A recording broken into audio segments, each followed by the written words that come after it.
মতো যুগান্তকারী যত প্রতিষ্ঠান আছে সবগুলো এই মাননীয় প্রধানমন্ত্রীর আমলেই হয়েছে। উনি প্রথমবার যখন ক্ষমতায় এসেছিলেন, গণতন্ত্র মঞ্চের দ্রব্যমূল্যের ঊর্ধ্বগতি নিয়ে একটি প্রোগ্রাম ছিল, বিক্ষোভ মিছিল।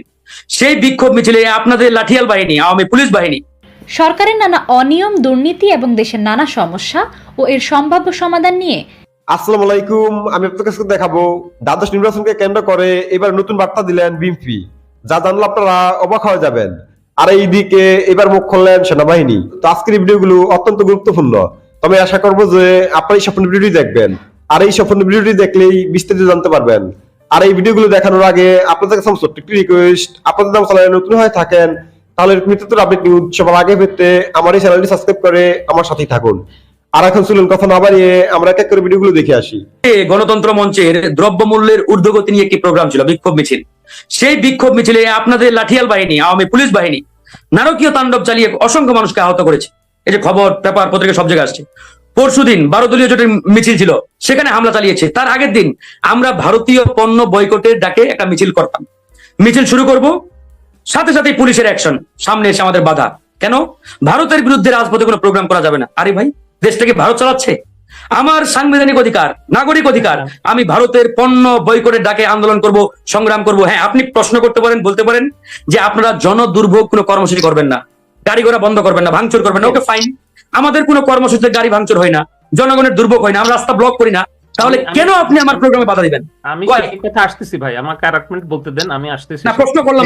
জানমাল ক্ষতি করা, গাড়ি ঘোড়া আগুন দেওয়া, রাস্তাঘাট বন্ধ করে দেওয়া, ট্রেনে আগুন দেওয়ার সম্ভাবনা থাকে, তারা আসলে উদ্বিগ্ন থাকে। আইনশৃঙ্খলা বাহিনী গত 2 দশকে যে সমস্ত ঘটনাগুলি ঘটছে, আপনি যদি মনে করেন যেখানে প্রধান বিচারপতি বাড়ি রক্ষা পায় নাই বা পুলিশ প্রশাসনের বিল্ডিং ও রক্ষা পায় নাই, সেই ক্ষেত্রে তারা হয়তো প্রোঅ্যাক্টিভ থাকে। এখানে আপনি বলতে পারেন তারা প্রোঅ্যাক্টিভ কেন? বিশেষ করে নির্বাচন এবং আপনার নির্বাচন কথাগুলো 2 রকমের। আপনার যদি স্মরণ থাকে, নির্বাচনের আগেও আমরা এসব নিয়ে কথা বলেছিলাম, তখন আমাদের ভাইদের বা বোনদের কথার যে অবস্থান ছিল, আজকে আবার ওনারা নির্বাচনের পরবর্তী ভিন্নভাবে কথা বলছেন। কিন্তু মূলত যে সমস্যাগুলি, সেই সমস্যাগুলি আমার মনে হচ্ছে বিরোধী দল সহ বাংলাদেশের প্রগতিশীল সংগঠন যারা করছেন তারা আইডেন্টিফাই করতে পারছে না। তারা আসলে যখনই কথা বলেন তখন একটা সুবিধা মতো অবস্থায় থেকেই কথা বলার চেষ্টা করেন, এবং সবসময় একটা আত্মতৃপ্তি থাকে ওনাদের মধ্যে যে আমরা সফল, আমাদের সফলতার কোনো মানে দুর্বলতা নেই। বাট প্রথম পর্বের যে কথাগুলি আমি শুনেছিলাম আমাদের ভাইদের কাছ থেকে, তাতে ওনারা বর্তমান সরকার এবং যারা ক্ষমতা আছেন তাদেরকে নিয়ে সমালোচনা করতেছেন, বিকজ তাদের দায়িত্বের কারণেই তাদেরকে সমালোচনা ওনারা করেন। আবার পরবর্তী পর্বে ওনারা সেটাকে একটা নির্বাচনের মধ্যে দিয়ে সরকার ক্ষমতা আসছে বা এটা বৈধ সরকার, সেটা ওনারা স্বীকার করতেছে না। আবার ওনারা মনে করতেছেন যে ওনারা সফল, কারণ সমস্ত মানুষকে, জনগণকে নির্বাচনের বাইরে রেখেছেন।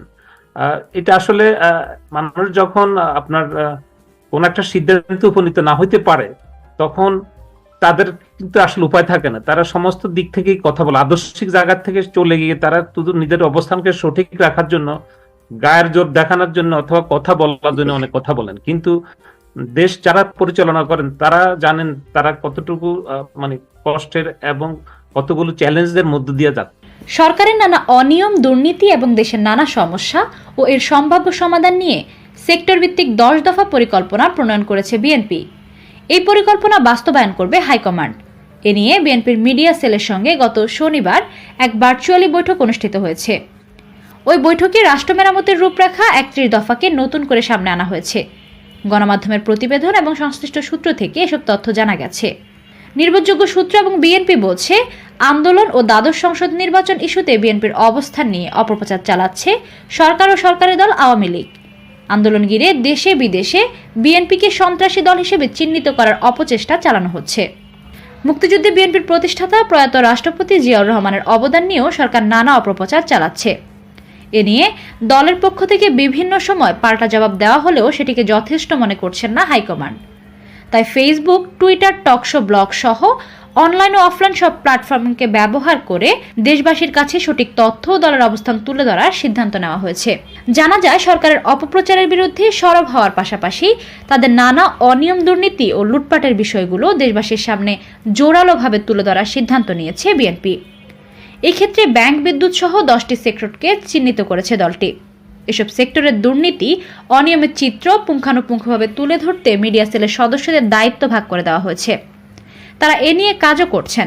বিষয়টি চূড়ান্ত হলে তা দেশবাসীর সামনে তুলে ধরা হবে।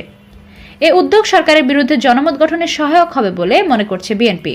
এর আগে নির্বাচনের পর আন্দোলনের ব্যর্থতার কারণ অনুসন্ধানে 13 জানুয়ারি যুগপথ শরিক গণতন্ত্র মঞ্চের সঙ্গে বৈঠক করে বিএনপি।